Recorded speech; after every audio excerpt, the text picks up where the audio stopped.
I'm sure a lot of you guys have heard the news by now of Tim Pool, how Tim Pool and a bunch of other right-wing commentators were caught up in this big scandal involving the Tenet Media Group. It was a podcast network, and I say was because they've effectively stopped all of their activities. But Tenet Media was a network of right-wing personalities who were, spreading their message on YouTube, on podcasting platforms. They sort of like banded together and sort of made the Avengers of right-wing political commentary. Well, the scandal came to light because I think Lauren Chen and her husband conspired with people from Russia Today to fund the media network. Now, if you're not familiar with Russia Today, it's literally a Russian propaganda site.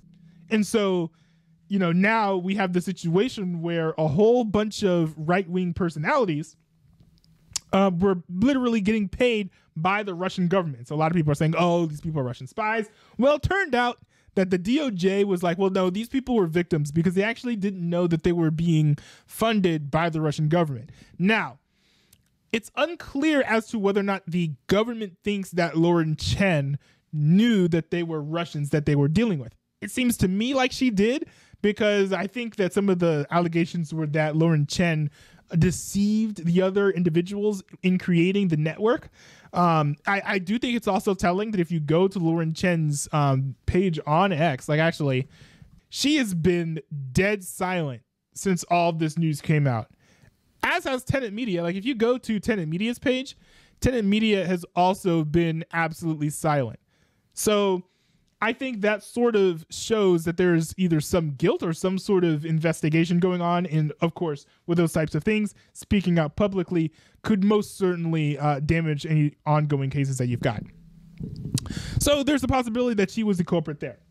Now, this hits home for me because I personally am a fan of Tim Pool and TimcastIRL specifically. I love that show. Now, I don't listen to it all the time. I don't listen to it every single day. I don't even listen to entire episodes most of the time because, hey, people get busy. And this dude makes 2, 4, 6 hours of content on any given day of the week. So, I'm not going to sit around and consume all of that content. Also, when I'm working and things, I prefer to listen to talk radio or something through audio. Because if I have something that has video, it's nice, but it can be a little bit distracting. So I prefer talk radio over, political commentary while I'm working for that reason. So that also is a reason why I don't, watch as much Tim Pool as I potentially could. But all of that said, I am going to keep on watching Tim Pool. And part of the reason is that if you go back to the foundations of Tenet, the formation of Tenet, I was watching Tim Pool even before then. And he has not changed his rhetoric and he has not changed his narrative. So to me, it's hey, maybe they were oh, these people, are spreading a message that is similar to our cultural values or political values, but probably cultural values, I would imagine. These people are spreading messages that are synonymous to our own cultural values. And I would like to make sure that these outlets continue to make this content and get that message out. So they went ahead, paid the people to make Tenet Media, and then they just keep on doing what they're doing. That would not shock me if that's what happened. Now, if Tim Pool had changed his tune on Russia or Ukraine, or if he started, all of a sudden making it seem like we should have some sort of authoritarian-ish, approaches to tackling the culture wars, kind of like what Ron DeSantis has done down in Florida, then I would be oh, okay, yeah, no, this dude is taking a turn for the worst. I'm not going to continue to support him as fervently as I do. But I saw none of those hints. He just continued to put out the same type of political commentary that he usually does. And I'm okay with that, right? Just give me more of what I like. I'll take it gladly. So I'm not going to stop watching Tim Pool, even though he is a Russian asset, as they might say, because his content hasn't changed. I don't think that they hijacked his values or made him into some sort of puppet. That doesn't seem to be what happened. When it comes to Tenet Media, though, I will say Tenet Media always seemed a little bit strange. So, like, am I surprised? Not really. Because here's the thing. And I'm surprised at how few people kind of like have been talking about this.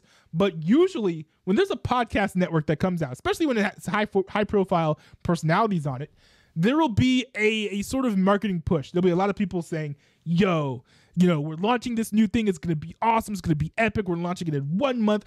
Go ahead, subscribe to the YouTube channel, sign up for all of the RSS podcasts or whatever. We're going to be launching soon. It's going to be epic. We've got all these personalities on here. Come on, it's going to be great. Usually that's what you see. Or you'll see some sort of announcement from the media network saying, hey guys, we're launching. This is going to be our content portfolio. Please enjoy. Something like that. Or it'll just be one guy saying, hey, I'm going to be making a show for this network. I hope you guys watch it because it's going to be great. None of that is what took place with the creation of Tenet Media. I was literally so confused when Tenet Media became a thing because I only knew about it maybe like 1 or 2 months after it came out because there was no announcement, at least from the Tim Pool side, who I think Tim Pool is probably one of the most popular people on that network. But there was no announcement. I was like, this is kind of strange. And I went to the website, and the website didn't list like a CEO or someone running the company. So I was like, that also is a little bit odd. Like if you go to like the Daily Wire's website, I'm quite sure that it will mention that Jeremy Boring is the CEO of the Daily Wire. And am I the biggest fan of the Daily Wire? Not necessarily, but they kind of show like a blueprint of what being on a network is like. If someone joins your network, you announce it. If someone leaves your network, you announce it. That's how these things are usually done. I didn't see any of that happening with Tenet Media. Now, I could have missed something, or maybe Tim Pool was the only person not to say anything about the formation of Tenet Media. I was actually confused as like to ownership as well. I was like, well, maybe Tim Pool started it. But even then, that wouldn't make sense because that would be under like the SENR network, and he has other shows that aren't on Tenet Media, never were. Even shows hosted by other people like Pop Culture Crisis and Gamer Maids. So, I was like, that's a little bit odd. It's a little bit strange. But now that this news has come up, it explains why there was no, front-facing transparency as far as who owned the network or why it was created or how it even came to be. Everything makes sense now. Everything is all crystal clear. So, I know a lot of people don't follow podcast networks, so maybe that did, catch them off guard and they weren't paying attention to signals like that. But for me, it's like, it was always strange. It was always a little bit shady, but hey, none of that's going to keep me from watching Tim Pool's content. None of that's going to stop me from being a fan of TimcastIRL. I will continue to stand the dodgy, the sketchy Russian asset.